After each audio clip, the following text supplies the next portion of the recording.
A very big salute to all the scientist जिन्होंने Chandrayaan 3 mission को successful बनाया। इससे हमारा देश और हमारा साइंस काफी आगे बढ़ चुका है।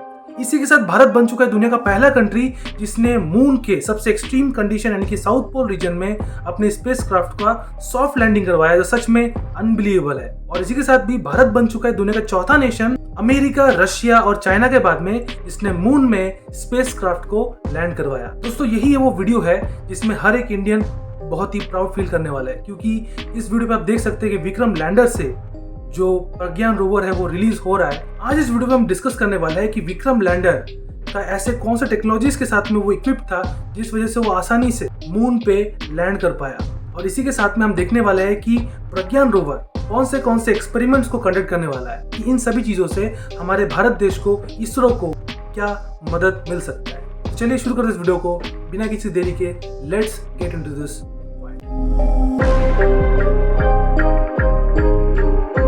दोस्तों सबसे पहले हमें जानने की जरूरत है कि हमारा जो अर्थ है इसके नॉर्थ पोल और साउथ पोल को अगर हम ध्यान से देखें तो ऐसे रीजन है ये जहां पर आइस का मात्रा बहुत ज्यादा है और डिस्टर्बेंस भी काफी कम है। ये रीजन को देखा जाए तो आइडियल पॉइंट ऑफ व्यू से देखा जाता है। उसी तरीके से मून के भी इन रीजन्स में काफी सारा ऐसा सीक्रेट्स हो सकता है जिसे हम जानने के बाद में हम बहुत कुछ एक्सप्लोर कर सकते हैं इन फ्यूचर। बेसिकली इन सभी रीजन्स में कभी सनलाइट पहुंचता ही नहीं है, जिस वजह से वहां पर पानी का होना संभव है।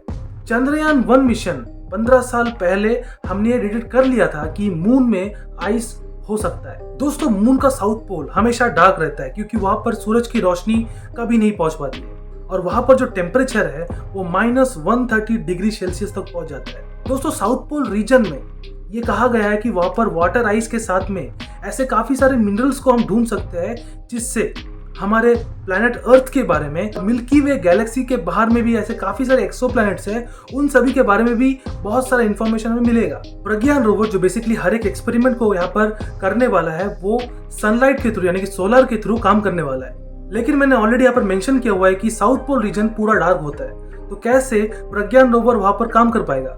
वो बेसिकली देखा जाए तो साउथ पोल के इस रीजन में लैंड करने वाला है जहां पर सनलाइट पहुंचता है, लेकिन सिर्फ 14 दिन के लिए। मून का एक लूनार डे जो होता है वो 14 दिन के लिए होता है। 14 दिन के लिए ही मून में सनलाइट रहता है और बाकी के टाइम वहां पर डार्कनेस होता है, जिसमें प्रज्ञान रोवर जो है काम नहीं कर पाएगा। यानी कि जो मिशन है वो 14 डेज का होने वाला है। कोई भी लैंडर को सक्सेसफुली लैंड करवाने के पीछे उसका सेंसर और कैमरा सबसे बड़ा रोल प्ले करता है।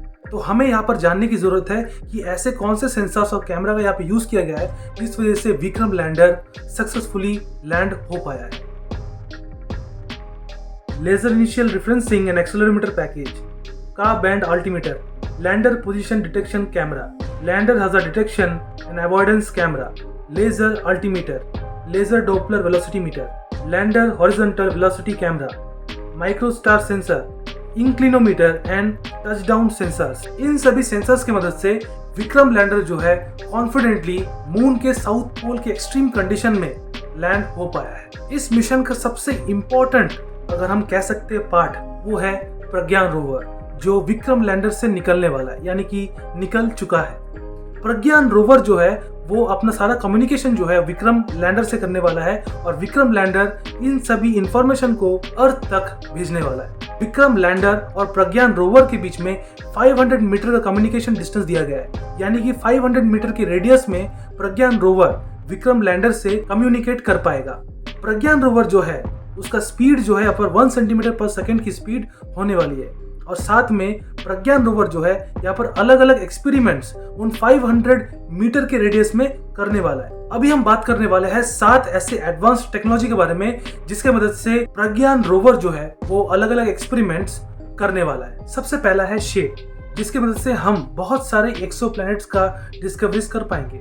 इसका उद्देश्य ये है कि हम जो लाइट ईयर्स दूर में जो भी प्लैनेट्स मौजूद है जहां पर इन फ्यूचर हम एलियंस को या फिर बहुत सारे ऐसे सीक्रेट्स जिसे एंडियोवर कर पाएंगे, इन सभी रीजन्स के बारे में एक्सप्लोर करना वही है shape. Radio anatomy of moon bound hyper sensitive ionosphere and atmosphere. RAMBHA का अल्टीमेट मिशन यही है कि जो मून के जो आउटर सरफेस में प्लाज्मा डेंसिटी को आइडेंटिफाई करना। अगला है LRA, लेजर रेट्रो रिफ्लेक्टर अरे। इसके मदद से हम मून के डायनामिक्स को पता लगाने वाले हैं। दोस्तों अगला है CHASTE, Chandra surface thermophysical experiment. चांद का टेम्परेचर के बारे में यहाँ पर हम इस एक्सपेरिमेंट में देखने वाले हैं। बेसिकली दिन के समय और रात के समय का टेम्परेचर डिफरेंस क्या रहता है। अगला है LIBS, laser induced breakdown spectroscope. इससे हम मून के सरफेस का केमिकल कंपोजिशन और मेट्रोलॉजिकल कंपोजिशन को आइडेंटिफाई कर पाएंगे। अगला है APXS, alpha particle x ray spectrometer. इसके मदद से हम एलिमेंट कंपोजिशन को देखने वाले हैं by the help of rocks और सॉइल। बेसिकली मून का जो सॉइल है उसमें ऐसे कौन से एलिमेंट्स और रॉक्स में ऐसे कौन से एलिमेंट्स है जो हम पता लगा सकते हैं। इन्हीं चीज़ों के बारे में इस एक्सपेरिमेंट को किया जाने वाला है। या फिर ऐसे काफ़ी सारे एलिमेंट्स है जो हम पता लगा सकते हैं जो मून के सरफेस में होने की पॉसिबिलिटी काफ़ी ज़्यादा है, जो है silicon, iron, magnesium, calcium, aluminium, manganese, titanium. और अगला है ILSA, instrument for lunar seismic activity. दोस्तों इसके मदद से हम मून के सेस्मिक वेव्स को आइडेंटिफाई कर पाएंगे। बेसिकली सेस्मिक वेव्स क्या होता है, वाइब्रेशंस। हमारे अर्थ में इसे कहते हैं अर्थक्वेक। उसी तरह मून में जो भी वाइब्रेशन होगा उसे कहेंगे मूनक्वेक। दोस्तों यहाँ पर देखा जाए इस एक्सपेरिमेंट की मदद से हम मून के अलग अलग लेयर्स के बारे में एक डिटेल स्टडी कर पाएंगे और हम जान पाएंगे कि मून के क्रस्ट और मेंटल का कितना थिकनेस है, उसका डेंसिटी क्या है। तो दोस्तों इससे हमें फायदा क्या होगा और हमारे इसरो को और हमारे देश को इससे फायदा क्या होने वाला है। दोस्तों यहाँ पर चंद्रयान 3 का टोटल बजट है 615 करोड़, जो देखा जाए तो काफी सारे बड़े बड़े साइंटिफिक मूवी से काफी कम है, जो यहाँ पर प्रूव करता है कि अगर हमारे पास गोल टारगेट विजन हो तो हम काफी कम बजट में भी बहुत कुछ एक्सप्लोर कर पाएंगे। इस चंद्रयान 3 मिशन को देखकर काफी सारे कंट्रीज ने भी यहाँ पर कोलैब करने का इंटरेस्ट दिखाया है और सबसे पहला कंट्री जो यहाँ पर इसरो के साथ में कोलैब करने वाला है जो है जापान। इससे फ्यूचर में इसरो को काफी ज्यादा मदद मिलने वाला है, इसरो का बजट बढ़ने वाला है और इसरो के साथ में और भी काफी सारे कंट्रीज का जुड़ना साइंस के लिए भी एक बहुत बड़ा ग्रोथ दिख रहा है।